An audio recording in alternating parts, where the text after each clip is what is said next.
I cautiously stepped through the wrought iron gates, the cold wind sending shivers down my spine. The cemetery lay before me, an eerie expanse of forgotten souls. As I made my way deeper into the silent grounds, I couldn't help but feel a growing unease in the pit of my stomach. It was an ordinary day when I decided to explore the old cemetery. The stories whispered among the locals intrigued me, tales of restless spirits and haunted tombs. With a camera in hand, I embarked on my quest to capture the essence of the supernatural. The sun dipped lower in the sky, casting long shadows among the tombstones. The air grew thicker, and the atmosphere turned oppressive. I pressed on, my heart pounding against my chest as I documented the decaying beauty around me. As I wandered deeper into the maze of gravestones, a sense of being watched washed over me. I turned my head, scanning the area, but saw nothing. A gust of wind whispered through the trees, and I thought I heard faint whispers carried upon its breath. My steps faltered, but my curiosity pushed me forward. I stumbled upon a weathered mausoleum, its stone walls cracked and covered in moss. The heavy doors beckoned me, and I hesitated before slowly pushing them open. Inside, the air was stagnant and heavy with the scent of decay.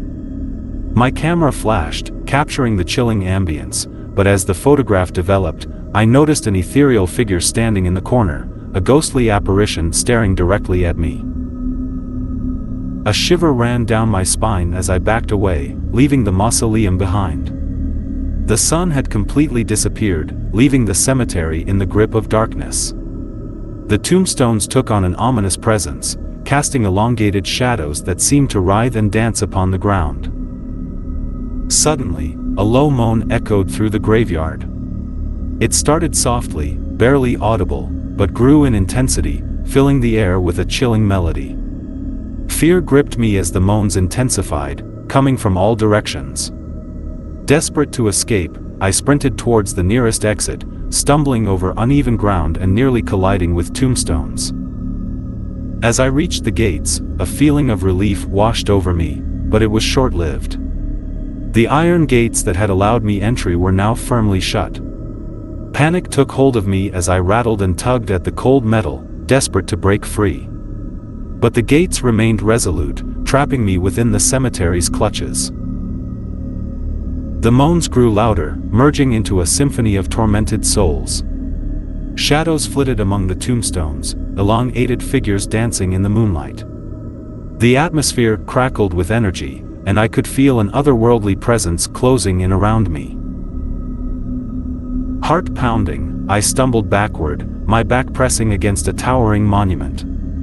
I whispered frantic pleas for escape, but my voice was drowned out by the chorus of the undead.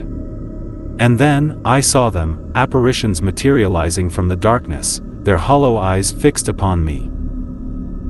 Terror seized my every fiber as the ghosts advanced, their spectral hands reaching out to touch me. I closed my eyes, bracing for their icy touch, but instead, I felt a sudden gust of wind. My eyes shot open, and I found myself outside the cemetery gates, the moans fading into silence. Disoriented and shaken, I made my way home, my camera filled with images I dared not look at. The experience had left an indelible mark upon me, a reminder of the thin veil that separates the living from the dead. Years have passed since that fateful night, but the memories of the cemetery visit gone wrong continue to haunt me. I have never returned to that